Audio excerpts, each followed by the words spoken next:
Baik, sebelumnya Assalamualaikum warahmatullahi wabarakatuh. Sebentar lagi kita bakalan mulai bincang-bincang atau diskusi bersama salah satu narasumber kita dari intelijensi. Oke, sebelumnya kita hubungi dulu narasumbernya dari salah satu akun platform Instagram, yaitu intelijensi.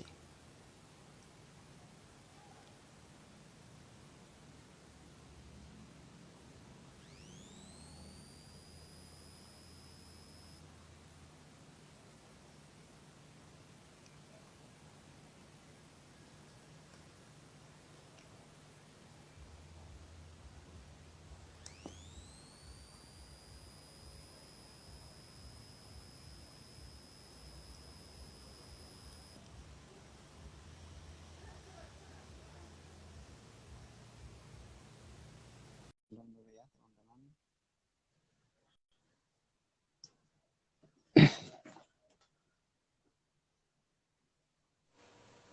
Halo, Ya, apakah Assalamualaikum suara Kak. saya sudah terdengar? Iya, terdengar. Suara saya Oke, kedengaran? oke. Suara Kedengaran saya kok? kedengaran? Iya, sudah. Ya, sebelumnya sebelum kita mulai, Bismillahirrahmanirrahim. Assalamualaikum warahmatullahi wabarakatuh. Waalaikumsalam warahmatullahi wabarakatuh. Ya, sebelum kita mulai diskusi ini, mungkin alangkah lebih baiknya saya selaku moderator atau host di sini memperkenalkan narasumber kita dari platform salah satu provinsi di Instagram Intelijensi ya Kak. Betul. Ya. Nama narasumber kita pada sore hari ini adalah Madinatul Munawwarah STR GZ. Berarti dari D4 ya Kak, D4 gizi Pak. Iya, dari tempat gizi. D4 gizi, ya. Umurnya Kak, enaknya saya manggil apa ya? Kak Dina saja Panggil atau Madina boleh? Mbak Dina? Mbak Iya, Mbak Dina boleh kalau Mbak Dina. Oh iya, ya. boleh, boleh. Iya. Umurnya Mbak Dina ini adalah 24 tahun dari kampus Poltekkes Kemenkes Malang, lulusan tahun 2019. Betul. Kegiatan saat ini yang dilakukan oleh Kak Madina adalah melanjutkan kuliah S2-nya Ilmu Gizi di Universitas 11 Maret Surakarta. Betul. Kemudian sebagai founder platform Instagram Intelijensi. Iya, Kemudian prestasi dan sertifikatnya adalah yang pertama juara 1 Lomba Esai Nasional Ikagamik tahun 2017. Kemudian fasilitator Desa Aman Pangan dan Teknologi Tepat Guna atau BPOM tahun 2018 dan juara 1 Lomba Opini Nasional UNW Mataram tahun 2020, berarti tahun lalu ya Kak. iya, betul. Ya. Dan masih banyak lagi yang tidak bisa di-share oleh Kak Madina, mungkin terlalu banyak dan tidak punya waktu terbatas untuk menyampaikan hal itu. Oke, sebelum kita mulai hari ini, saya sampaikan kepada para yang menyaksikan secara langsung ini, baik dari penontonnya Ruang Gizi ataupun Intelijensi, bahwa diskusi kita pada sore hari ini adalah mengenai bincang pengonten gizi. Dan sebagai salah satu narasumber kita ini adalah Mbak Dina, adalah salah satu founder dari Intelijensi. Nah, sebelum kita mulai ke pembahasan yang lebih rinci, saya ingin bertanya sedikit mengenai apa itu intelijensi, Kak? Jadi intelijensi ini adalah sebuah akun di Instagram yang membuat konten-konten terkait gizi dan kesehatan. Untuk nama intelijensi ini sebenarnya dari kata intelijensia yang artinya itu adalah kecerdasan dan juga dari kata gizi.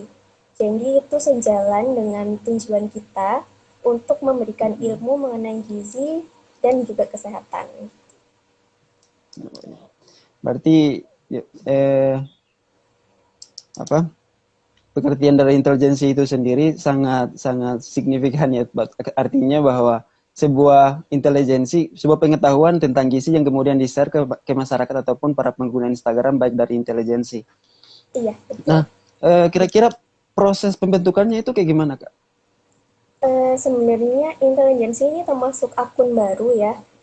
Kita baru terbentuk di bulan Oktober tahun lalu, dan saat itu Ya. sebenarnya akun ini buat apa ya, rencananya akan saya handle sendirian. Nah, karena kan jujur ketika dulu saya lulus kuliah di 4, pikiran saya buat jadi ahli gizi itu pikiran saya buat jadi ahli gizi yang berguna buat orang lain itu cuma ada dua jalannya. Yang pertama itu jadi ahli gizi di puskesmas, yang kedua jadi ahli gizi di rumah sakit. Nah, ternyata saya Iya. pas itu lama kan nggak dapat kerjanya. Terus saya baru ingat, ternyata ada yang saya lupakan, yaitu buat jadi berguna itu nggak cuma kerja di dua sektor itu aja, tapi kita juga bisa kayak ngasih pendidikan ke orang lain gitu. Jadi itulah awalnya saya bikin intelijensi Suaranya gitu. agak terputus, Mbak. Mbak Dina, suaranya agak terputus. Iya. Halo, Terputus-putus halo. suaranya. Suaranya agak terputus. Sudah jelas lagi? Iya, ya, sudah. Oke, sampai mana tadi? Agak putus-putus jadi saya nggak bisa ngikut tadi, Kak. Oh gitu, jadi saya ulangi aja ya. Oke, intelijensi itu sebenarnya terbentuk di bulan Oktober tahun lalu. Nah, saat itu saya rencananya mau menghandle akun ini sendirian. Karena kan waktu lulus itu pikirannya cuma dua buat kerja itu. Yang pertama buat jadi ahli gizi di rumah sakit atau di puskesmas gitu kan. Tapi saya lupa pas itu bahwa jadi berguna buat orang lain itu nggak cuma kerja di rumah sakit atau puskesmas aja, tapi juga bisa dari ngasih pendidikan ke orang lain gitu. Jadi itulah alasan kenapa saya bikin intelijensi gitu. Eh, apa sih yang mau disampaikan oleh Mbak Dina ini untuk para yang menyaksikan live Instagram ini, kira-kira eh, gunanya kita membuat sebuah pengonten gizi itu apa kira-kira? Jadi kita bikin konten gizi itu nggak cuma buat menunjukkan ke orang lain kalau ini loh kita sebagai ahli gizi, tapi kita juga bisa belajar lagi gitu sebagai ahli gizi. Kan kita sebelum bikin konten itu kita harus riset atau Iya. kita harus memastikan informasi yang kita sampaikan itu bisa dipertanggungjawabkan gitu. Jadi nggak cuma ngasih pengetahuan ke orang lain, tapi kita juga bisa belajar dan menambah pengetahuan sendiri gitu. Kalau untuk kerja timnya, untuk kita membuat sebuah konten, tentunya kan kita punya tim nih. Nah, kira-kira untuk mengcombine sebuah tim yang mungkin ya sedikit ataupun banyak, tentunya kan punya tantangan tersendiri nih. Nah, kira-kira perjalanan untuk mengcombine sebuah tim itu gimana? Kalau dulu awal-awal cuma ada 4 orang yang ada di tim Iya. intelijensi. Jadi kan kalau orangnya dikit bakalan lebih gampang buat menyatukan Iya. pemikiran-pemikirannya. Nah, sekarang kita sampai saat ini intelijensi punya 10 orang di timnya. Nah, eh, ya mungkin agak susah, lebih susah lagi karena Iya. orangnya lebih banyak. Tapi karena latar belakang kita kebanyakan dari gizi juga, jadi ada satu titik di mana kadang kita tuh masih bisa menyatukan opini-opini kita. Kadang juga masih apa ya, masih bisa ditoleransi lah gitu.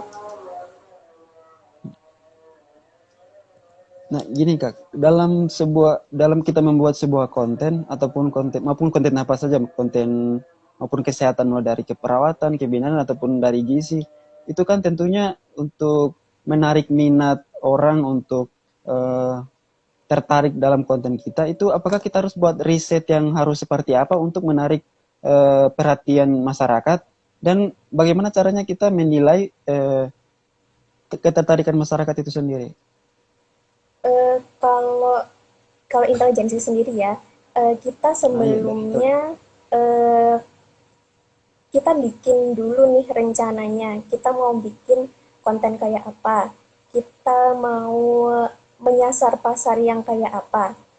Misalnya kita pasarnya adalah orang awam. Jadi kita nanti kontennya harus nggak boleh banyak tulisan. Terus desainnya harus bagus, harus eye catching gitu. Jadi nggak harus apa ya, nggak harus kita yang menyesuaikan pasar, tapi kita yang menentukan pasar kita sendiri itu di mana gitu. Nah, cara kita meriset pasar ini gimana kira-kira? Cara kitanya untuk Bisa meriset. kalau intelijensi, jujur kita mencoba banyak konten dari dulu. Kalau kita dulu konten awal-awalnya itu lebih banyak tulisan di feed gitu. Jadi feednya per slide dan banyak tulisan. Oh ternyata orang-orang kurang suka. Jadi kita bikin lagi konten yang pembahasannya agak ringan, ringkas gitu. Tapi kita on point di desainnya. Oh ternyata banyak yang suka. Terus perlahan-lahan kan nanti kelihatan tuh kalau di Instagram likes-nya turun atau nggak ada yang komen atau nggak ada yang share dan lain-lain. Nah, kalau udah kayak gitu, kita evaluasi lagi nih. Mungkin kita perlu bikin konten yang lain, misalnya konten video atau kita bikin interaksi lewat story-story kita. Atau kalau Instagram baru-baru ini ngeluarin fitur Reels, kita juga harus bisa ngikutin. Jadi kita ngikutin aja nih apa perkembangan teknologinya saat ini. Artinya trennya dari Instagramnya itu apa kita ngikutin sesuai dengan trennya gitu.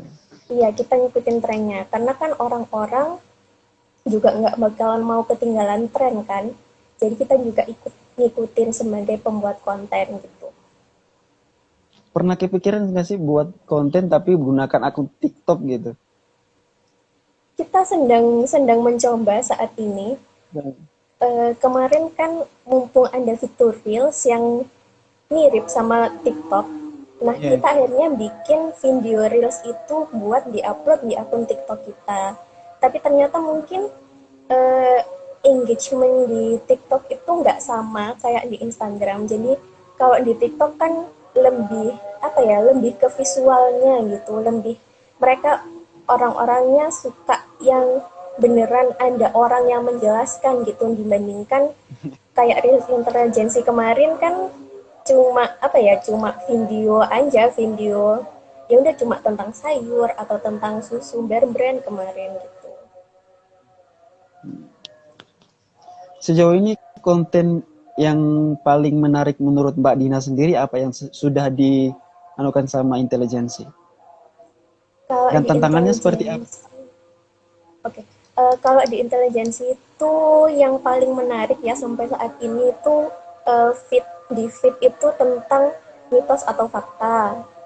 Terus kita kemarin juga pernah bahas tentang zat-zat yang bisa menaikkan imunitas waktu COVID, itu juga banyak engagementnya. Terus ada tentang takjil. Jadi takjil ini adalah konten video kita yang khusus buat bulan Ramadan. Terus ada juga Reels yang kemarin dapat 4.000 views, itu juga termasuk salah satu keberhasilan kita. Uh,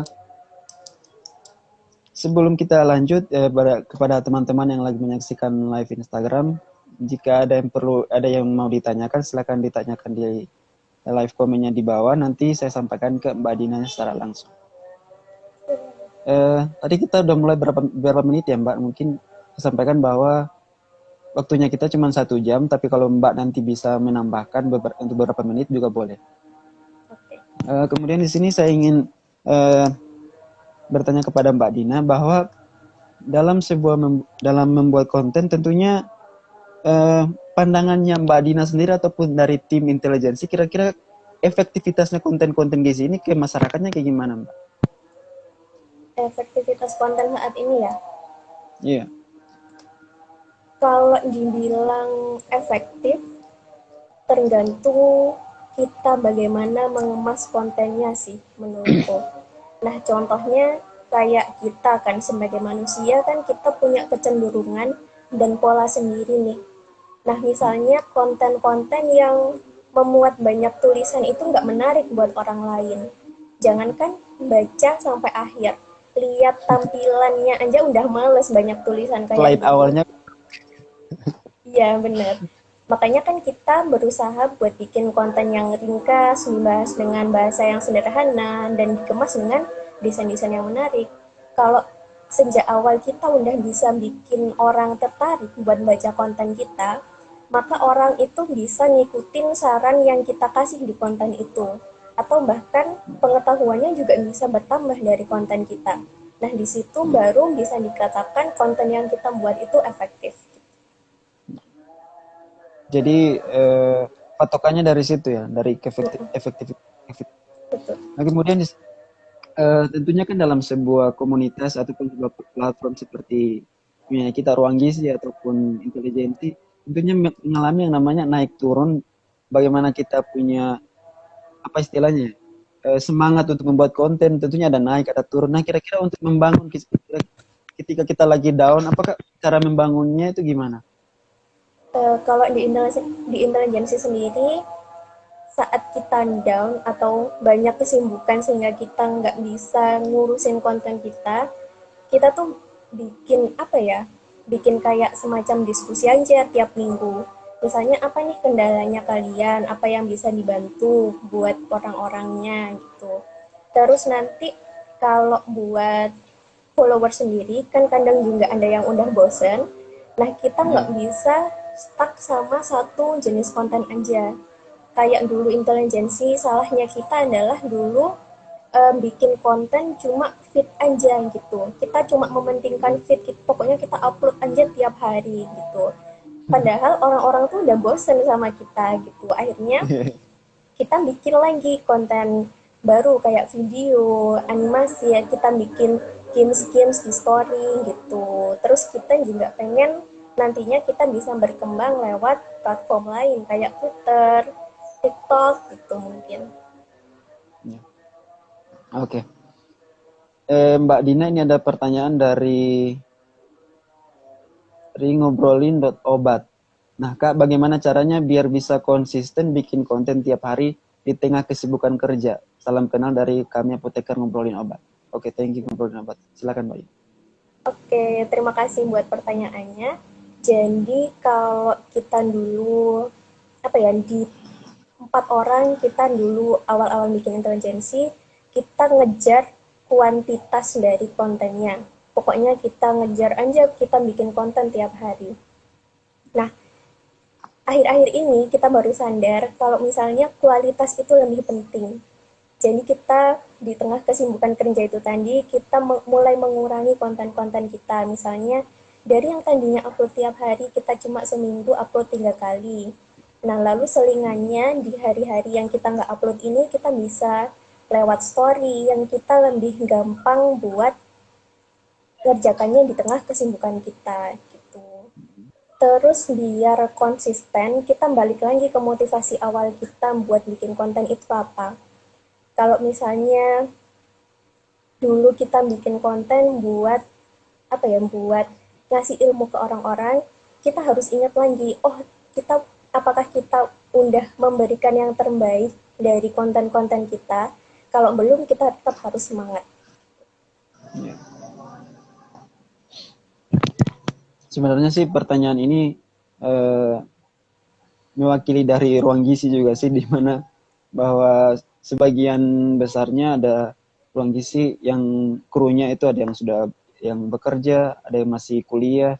Jadi mungkin ini bisa mewakili juga dari pertanyaan dari ruang gizi. Terima kasih Mbak Dina. Dan juga terima kasih dari pertanyaan dari ngobrolin.obat. Terima kasih.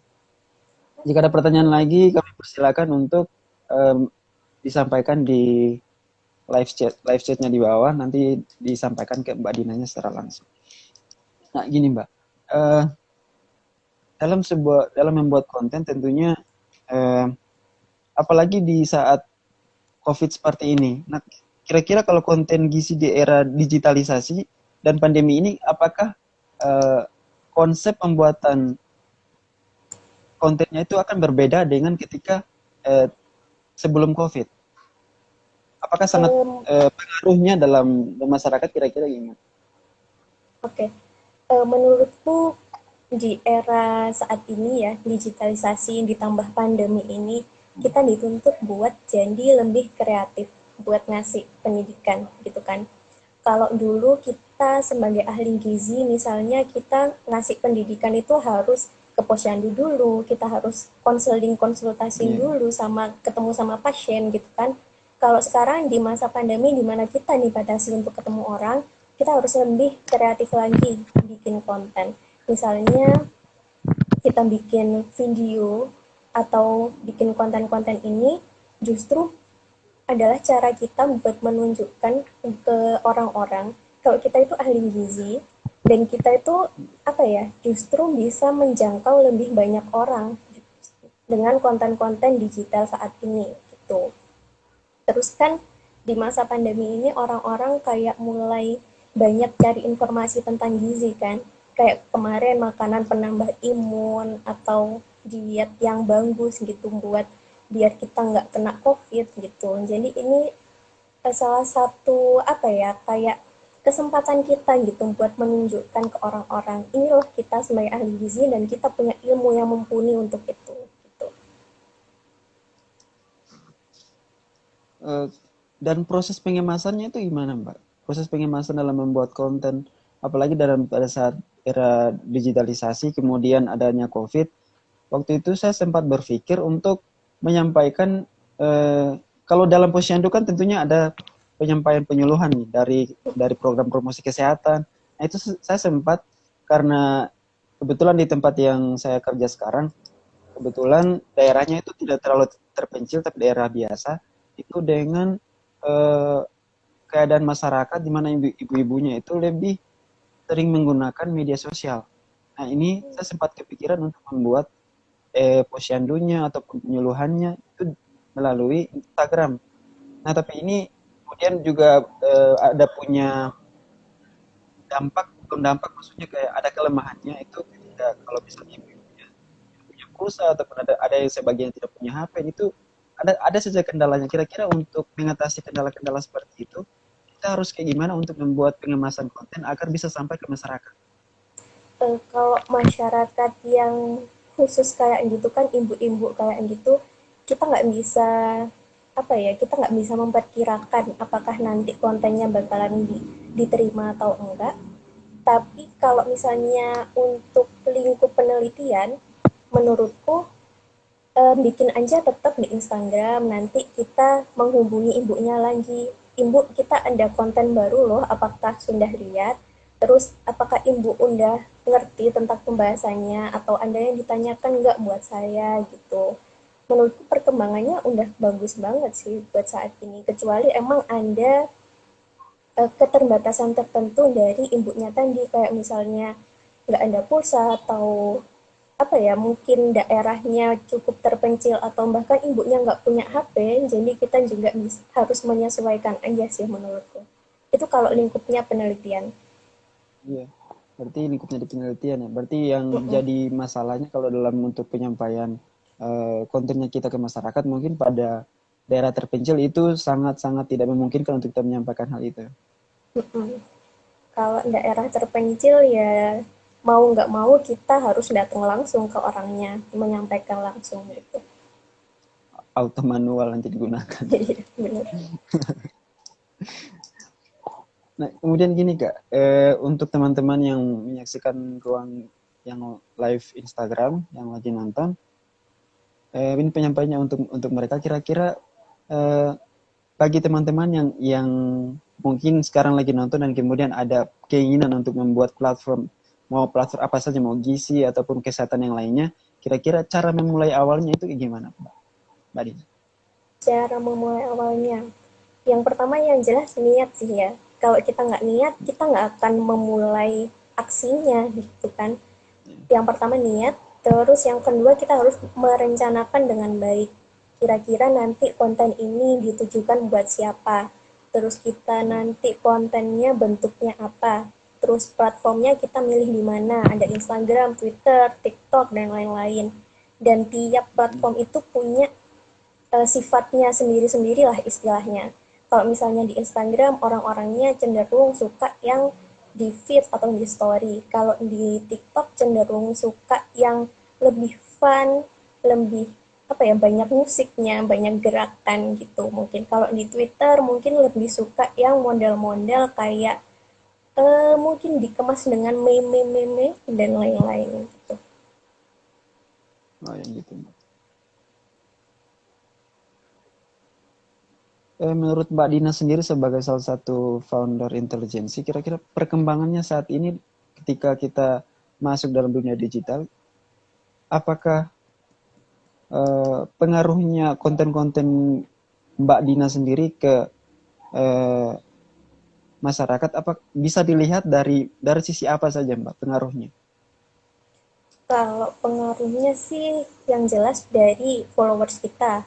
Yang dulu awal-awal bikin akun kan followersnya kadang masih suka nggak jelas gitu kan, orang-orangnya kadang fake account atau kadang orang-orang dari luar negeri yang nggak tahu itu siapa gitu kan. Kalau sekarang seiring kita memperbaiki konten-konten kita, kita juga jadi tahu nih, oh ternyata yang nge-follow kita itu orang-orangnya misalnya ibu-ibu yang punya balita atau mahasiswa Ya. gizi gitu, atau orang-orang yang berkecimpung di dunia kesehatan gitu. Jadi menurutku perkembangannya pesat banget dan orang-orangnya semakin terdefinisi nih, orang-orang apa aja yang suka sama konten kita gitu.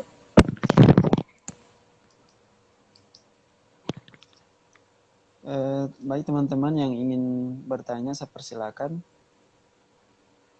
Ini ada dari Adinda Mulia. Semangat kakak. Nggak tahu buat kakak siapa nih. Kayaknya Halo buat kakak. Dinda. Dinda itu salah satu timnya di intelijensi. Oh, salah satu. Teman-teman ada yang mau bergabung, yang mau menyampaikan pertanyaan kepada Mbak Dina, saya persilakan. Atau mungkin sharing-sharing dulu dari ruang gizi kayak gimana. Kan dari tadi dari intelijensi aja nih. Kalau menurut dari ruang gizi kayak gimana selama ini?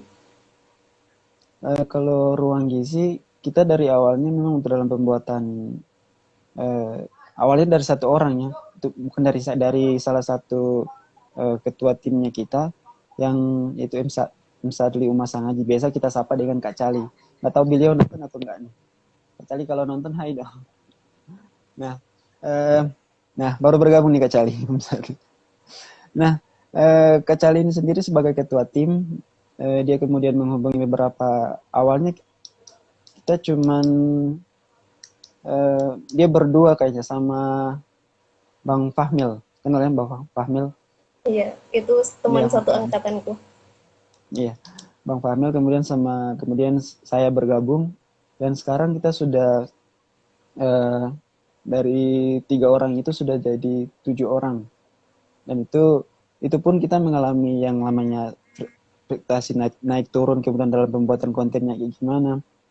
Nah, ini dari awalnya memang dari pembuatan kontennya kita eh, sharing, kita buat rapat bersama, kemudian apa apa saja yang perlu kita buat konten, kita sampaikan sama-sama, kemudian dipilih konten-konten yang menarik, kemudian dibuatkan konten. Jadi dibuatkan beberapa tim yang memang khusus untuk yang membuat konten, ada yang membuat materi, kemudian ada juga yang sebagai menghubungi, atau misalnya kalau live Instagram kita menghubungi yang dia ini sebagai tugasnya untuk menghubungi narasumbernya. Dan kemudian dari sisi eh, efektivitasnya itu apa, kita bingung, kita sendiri pun masih bingung cara menilai apakah ini efektif atau tidak konten-kontennya kita, apakah dari jumlah like-nya yang banyak, apakah jumlah eh, komentarnya yang banyak, apakah dari jumlah followersnya kita yang banyak, ataupun dari ketika live seperti ini berapa jumlah penontonnya kita. Nah, ini kemudian yang dari lihat dari berapa jumlah like itu membuat kita menjadi minder gitu. Kira-kira kenapa kok like yang kita buat, konten yang kita buat dengan sepenuh hati untuk menyampaikan kepada masyarakat, kenapa komentarnya tidak ada? Itu pun kalau ada komentar-komentar itu pun tidak sampai 10 gitu. Nah, kira-kira kami dari Ruang Gizi meminta apa ya, petua lah dari Mbak Dina, kira-kira untuk mengatasi hal tersebut, kira-kira gimana, karena bisa dibilang sendiri bahwa saya kan dari dunia dari lagi kerja. Kemudian itu yang membuat karir saya dan teman-teman beberapa yang sudah bekerja itu down gitu. Kira-kira untuk membangun itu kembali, kira-kira gimana? Kalau efektivitasnya kalian juga bisa lihat dari save-nya loh. Kan biasanya di Instagram selain likes, komen, share juga, itu biasanya ada jumlah orang yang nge-save postingan kalian berapa. Nah, kalau misalnya yang nge-save postingan kalian itu banyak, bisa jadi itu tandanya adalah apa ya, konten kalian itu bermanfaat buat mereka. Makanya mereka nge-save buat dilihat ulang kapan-kapan gitu. Kalau tadi soal kerja dan teman-teman yang udah down lihat likes-nya gitu ya, sebenarnya Instagram itu fluktuatif ya, kadang naik kadang turun, apalagi apa ya, banyak platform lain selain Instagram gitu kan. Nah, Nah, menurutku sih kalian coba-coba aja kayak bikin konten lain, konten video kayak atau reels, atau kalian menaikkan interaksinya di story, kayak bikin games kecil-kecilan gitulah, kayak kuis-kuis kecil gitu. Nanti kalian bisa interaksi sama followers kalian, atau kalian ngelempar aja pertanyaan ke followers, eh, pengen dibuatin konten apa nih dari ruang gizi gitu. Nanti biasanya followers bakalan minta ini, minta itu. Nah, kalian bikin aja konten-konten yang mereka mau gitu. jadi dengan cara kita berinteraksi dengan followers, nah kita bisa apa ya membangun sebuah hubungan antara platform dengan followersnya kita gitu Mbak. Jadi kan orang-orang ini di zaman kayak gini, apalagi jarang ketemu sama orang lain, kita tuh bakalan nyari apa ya, nyari interaksi sosial dari sosmed gitu kan. Nah, kalau kita sebagai pengembang konten nggak nggak berinteraksi sama followers kita, mereka lama-lama bakalan ngilang gitu, ngilang pelan-pelan gitu. Iya, Jadi kita mau nggak mau kita harus interaksi sama mereka. iya, iya. Tiba-tiba di unfollow aja gitu, kita nggak tahu tiba Iya, unfollow. benar-benar benar. Soalnya kan kalau kita nggak berinteraksi sama followers, kadang itu postingan kita nggak bakalan diliatin di feednya mereka gitu. Jadi Instagram ini biasanya memilih orang-orang yang biasanya berinteraksi sama kita buat muncul pertama pas kita buka Instagram, atau story-nya yang muncul di baris-baris awal itu biasanya adalah orang-orang yang sering interaksi sama kita. Tuh. Ya. Dalam sebuah platform kan mungkin aplikasinya bukan hanya di Instagram, Pak, ya. Mungkin ada Facebook, ada aplikasi ataupun media sosial lainnya. Kira-kira media sosial yang peluangnya paling besar kemudian untuk kita menjangkau masyarakat itu selain Instagram apa, Mbak? Kalau sekarang TikTok ya, TikTok heboh banget kan, trending di mana-mana. Tapi nggak enaknya di TikTok ini biasanya dibatasi berapa menit ya, kemarin satu mungkin ya. Saya juga masih Iya, kurang belajar tentang TikTok. Atau YouTube biasanya, yang orang-orang sekarang juga pada suka gitu. Jadi kita bikin video, kalau di YouTube kan biasanya juga segmennya lebih ke internasional, nggak cuma Indonesia aja. Jadi mungkin jangkauannya lebih luas gitu. kalau Facebook gimana, Mbak? Facebook. Kalau Facebook sekarang sih udah mulai ditinggalkan ya menurutku. Kecuali buat orang-orang yang emang udah umurnya udah 30-an tahun ke atas yang masih menjangkau teman-temannya lewat Facebook gitu. Tapi untuk konten-konten di Facebook ini kan biasanya tulisan ya. Jadi kita bikin bikin tulisan gitu, terus nanti mungkin dikasih foto atau penjelasannya gitu bisa. Tapi kemungkinannya sekarang lihat lihat Instagram yang udah berkembang kayak gini, di Facebook menurutku kemungkinannya udah kecil sih.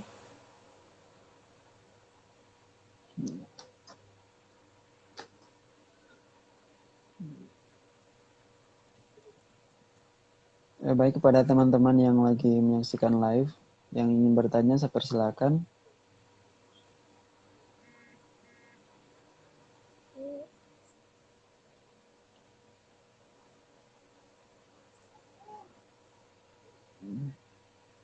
Oke, belum ada yang bertanya, Mbak ya.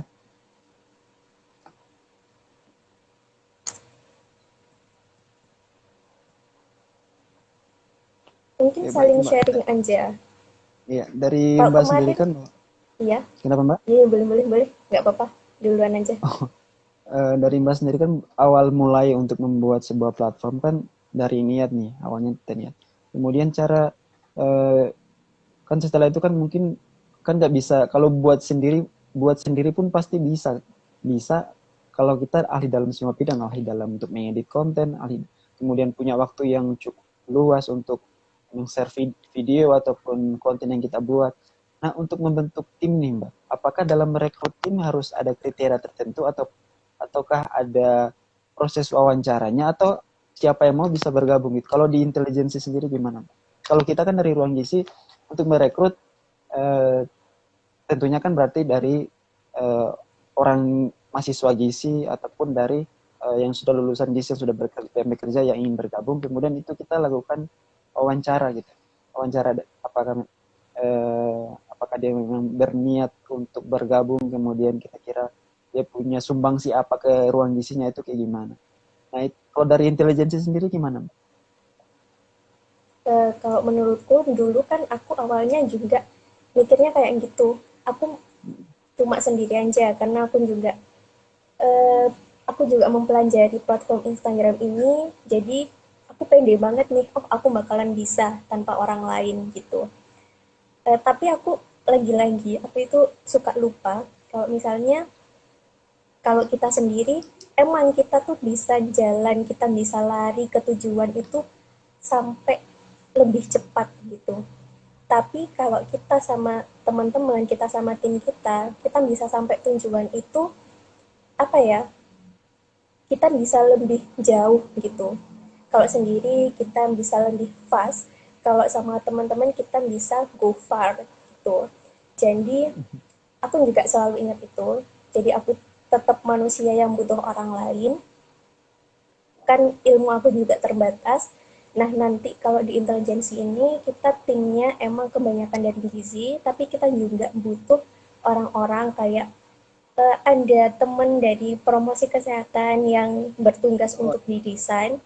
Jadi eh, karena kita apa ya, kan kalau orang gizi mikirnya mungkin penyampaian ilmunya kayak apa gitu kan, nanti kata-katanya kayak gimana. Nah, ternyata kalau dari teman-teman desain itu pikiran kreatifnya tuh lebih banyak gitu. Kayak misalnya tampilannya tuh kayak gimana yang lebih bagus. Kalau misalnya aku sendiri tampilannya desainnya monoton, kalau teman-teman dari yang benar-benar ngerti desain itu mereka bisa memunculkan ide-ide yang lebih out of the box gitu. Jadi menurutku tetap butuh tim dari yang lainnya juga. hmm. Jadi nggak hanya dari teman-teman gizi saja, dari teman-teman Mm, promosi kesehatan juga direkrut dari Mbak. iya bisa. Kalau teman-teman gizi mungkin kita buat khusus menulis kontennya aja. Terus kalau dari teman-teman promosi kesehatan itu ada temanku, itu dia khusus buat di desain. Terus di intelijensi juga ada dari Bidan, tapi dia khusus buat megang akun sosial media gitu. Jadi dia yang mengelola sosial media dan lain-lain gitu. Jadi kerjasama aja sih. Jadi nggak hanya dari gizi Mbak. Mm-mm. Nah, oke Mbak, ini ada pertanyaan dari Mbak Oka Oka Murdayanti. Lalu Oka. Nah, halo Nah Mbak ini Oka, ini teman promosi kesehatan yang di tim desainnya intelijensi ini. yang baru dibahas tadi barusan Mbak. Iya. Panjang umurnya. Amin. Kak Dina, gimana sih caranya biar buat konten itu selalu up to date? Kayaknya harus bertanya ke diri sendiri nih untuk berprogres. Kalau bikin konten up to date ya, sebenarnya kita rajin-rajin buat lihat sosial media sih. Kalau aku biasanya sosial media yang paling cepat dapat informasi itu justru di Twitter.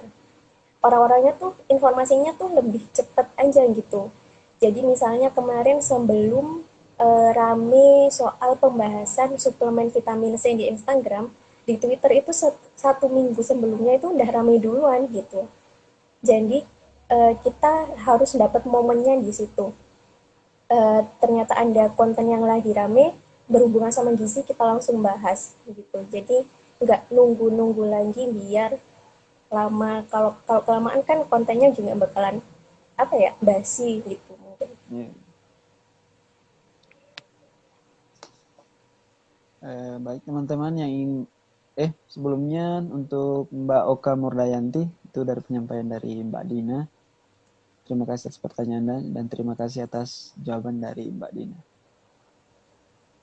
Yang masih ingin bertanya saya persilakan untuk teman-teman yang ingin bertanya. Kalau ruang gizi platformnya apa aja sampai sekarang? Untuk sampai sekarang kita masih sebatas untuk uh, penyampaian apa kayak slide-slide begitu kita buat untuk posting, kemudian sejauh ini sih cuma sampai situ sama live Instagram seperti ini sekarang. Oh, kemarin kata Sandri Anda website atau Oh apa? iya, ada Iya. websitenya Ruang Gizi, sama kemudian ada juga Facebooknya Ruang Gizi. Itu semua postingan-postingan yang sudah pernah dibuatkan materinya oleh kru-kru Ruang Gizi kemudian diposting di situ dan juga di Facebook. Kalau Jadi intelijensi ada websitenya juga. kita belum Ada punya kebetulan. website. Doakan saja untuk kedepannya. Ya kalau ini nih semua yang websitenya itu dibuat sendiri oleh Kak Sadli, kemudian di desain sendiri oleh Kak Sadli.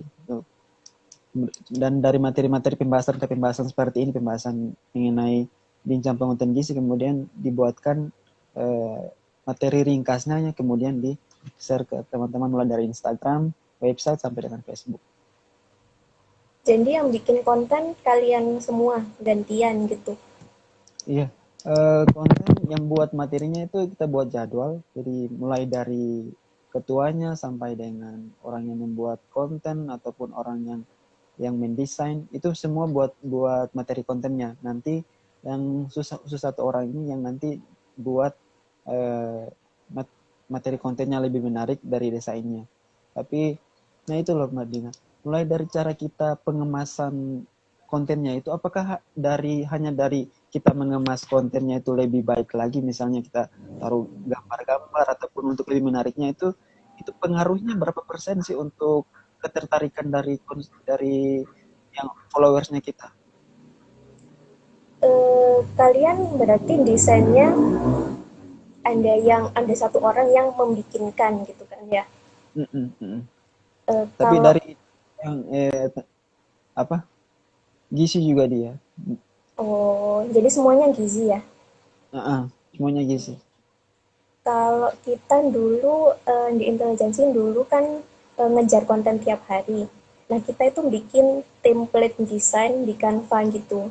Jadi semua orang bisa akses, tim konten bisa langsung menuliskan kontennya di situ. Lalu kita yang editor tinggal edit kata-katanya, nambahin ornamen desain dan lain-lain, terus baru diupload. Nah kalau dulu menurutku pakai template desain itu lama-lama orang bakalan bosen. Jadi sebagus apapun desain kita, kalau desainnya template gitu-gitu aja, orang juga bakalan bosen. Jadi kalau sekarang kita alur kerjanya apa ya, diubah gitu loh.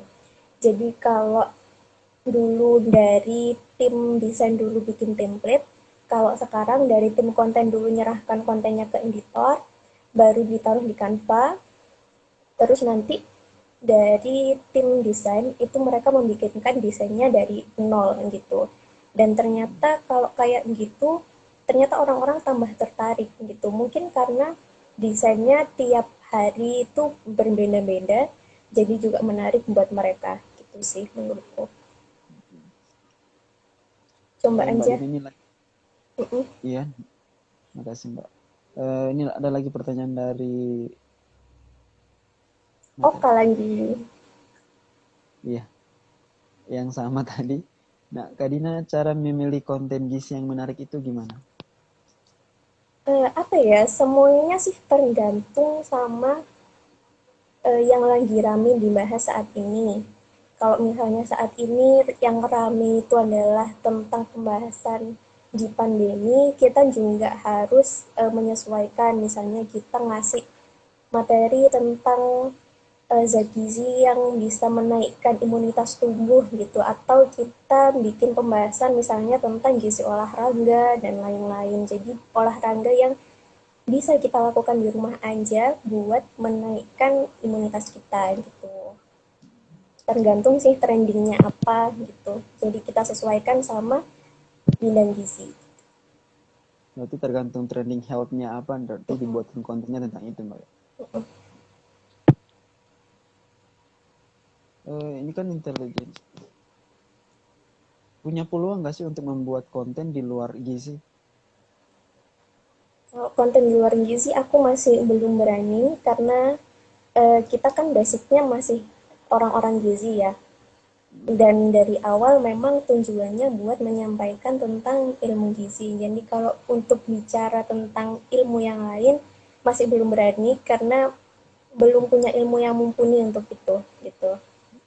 Iya, karena mengingat dari eh, teman-teman yang dari intelijensi kan ada yang dari bidan, ada dari promkes, mungkin ada peluang untuk membahas tentang dari bidan ataupun promkes bisa di. Kalau misalnya kerjasama dengan akun lain yang memang membahas tentang kebidanan mungkin bisa, tapi kalau membahas dari intelijensi sendiri kayaknya masih belum ya, masih belum berani. Ya, Mbak. Masih ada pertanyaan dari teman-teman? Saya persilakan. Ini Nah, dari Sandri itu. dari misalnya. Di, Oh iya, maaf Kak Cali di atas tadi saya nggak scroll sampai ke atas tadi. Kalau intelijensi sejauh ini fokus konten gizinya bagaimana? kalau kita dulu waktu kita masih upload tiap hari, kita itu pengennya mencakup sebanyak mungkin cabang-cabang ilmu gizi, kayak misalnya gizi olahraga, tentang mitos fakta, kita tentang diet juga ada, terus tentang penelitian di bidang gizi juga ada. Nah, kalau untuk saat ini, kita nggak mau stuck di satu hal topik secara spesifik, tapi kita juga bisa membahas gizi secara umum. Tapi kadang kan kita apa ya? Kalau konten-konten diet gitu udah pasti kita harus membahas diet karena kita ilmu gizi gitu.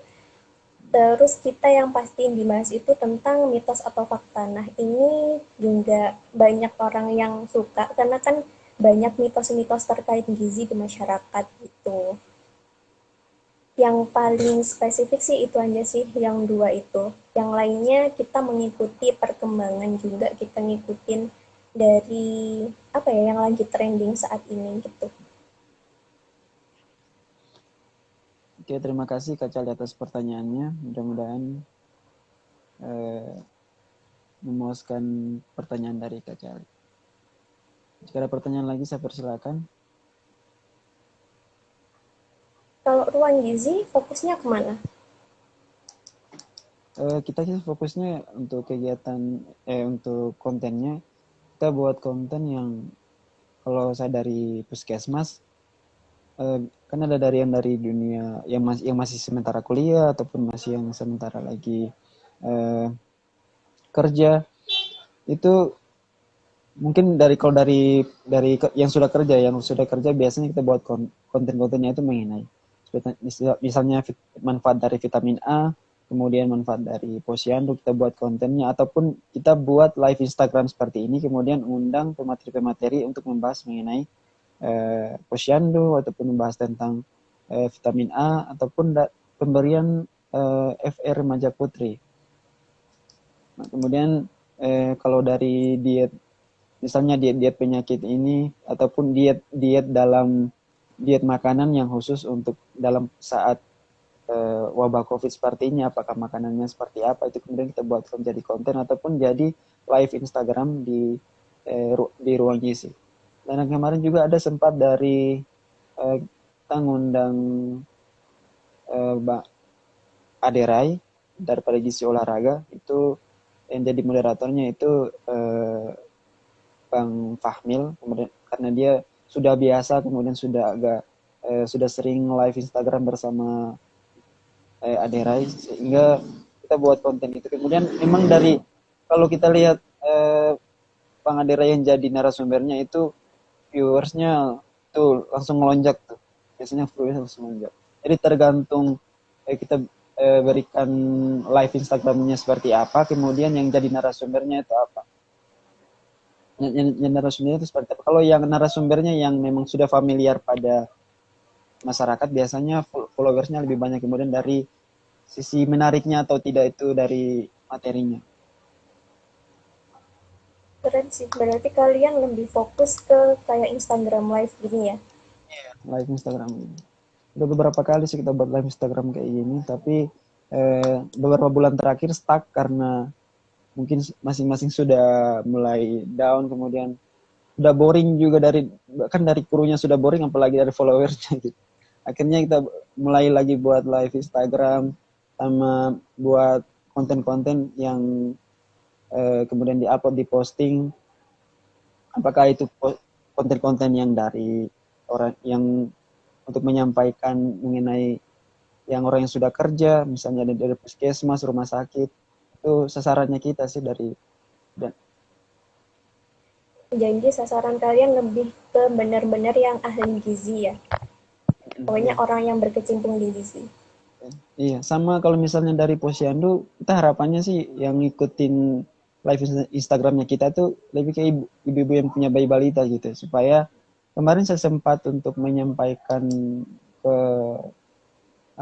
ke kepala puskesmasnya kita untuk bagaimana caranya ruang gizi ini bisa bekerja sama dengan dari lintas sektor dari puskesmas itu, supaya nantinya konten-kontennya kita itu bisa menjangkau di wilayah kerjanya kita juga, seperti misalnya apalagi saat posyandu kemudian pada saat posyandu yang di COVID seperti ini kan, sementara kan posyandu lagi ditiadakan karena memang lagi COVID, sehingga mungkin ya secara seperti platform seperti ini bisa digunakan untuk menjangkau. Misalnya kita buat pelaporan, misalnya di pelaporan ibu-ibu yang nonton kemudian melaporkan timbangan berat badannya secara live Instagram ataupun di WA ataupun di platform-platform lainnya gitu. Menurut saya sih untuk kegunaannya platform seperti ini untuk digunakan pada saat wabah COVID seperti ini lumayan efisien menurut saya. Iya, benar-benar. Apalagi kayak gini kan situasinya, orang-orang juga takut buat keluar rumah. Jadi kita sebenarnya punya potensi yang besar di sini gitu. Potensinya lumayan besar untuk menjangkau minat masyarakat. Apalagi kalau tentang posyandu ataupun tentang pemberian vitamin A, pasti karena setiap kita pergi posyandu pun banyak sekali pertanyaan, kira-kira vitamin A apakah manfaatnya seperti apa, kemudian banyak yang bertanya mengenai imunisasi. Nah itu mungkin dari platform seperti ini kita bisa langsung dijadikan sebagai bahan ataupun jadikan wadah dalam sebagai penggantinya dari posyandu gitu. Misalnya ada banyak pertanyaan-pertanyaan tentang gizi, pertanyaan tentang kesehatan anaknya, bayi balita, bisa disampaikan langsung di platform seperti ini, tergantung materi live Instagramnya apa.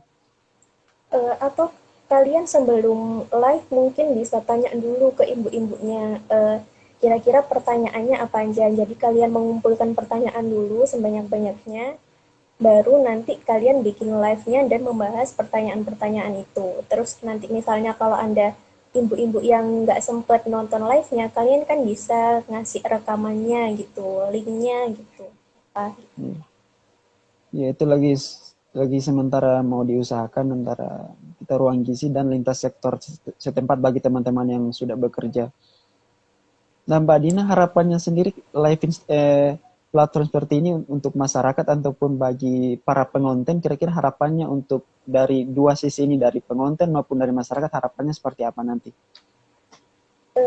Kalau aku mungkin harapanku sendiri ya bisa menjangkau lebih banyak orang.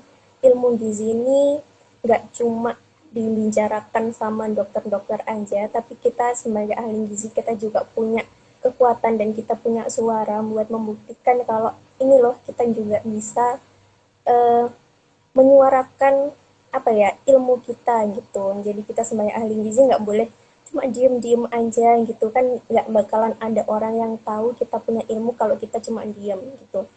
Jadi sebisa mungkin usahakan apa ya sharing ilmu-ilmu kita gitu, nggak melulu lewat Instagram. Kita bisa apa ya mungkin bisa diskusi sendiri sama teman-teman kita yang non gizi dan lain-lain gitu. Terus kalau buat teman-teman mungkin semoga apa ya semoga konten-konten kita berhasil memberikan ilmu baru atau mungkin bisa mengingatkan lagi tentang ilmu-ilmu gizi yang dulu pernah dipelajari gitu sih. Semoga bermanfaat intinya. Ya. Waktunya kita sisa 5 menit Mbak ya. Iya. Ya. Mungkin bagi teman-teman masih ada yang ingin bertanya, saya persilakan.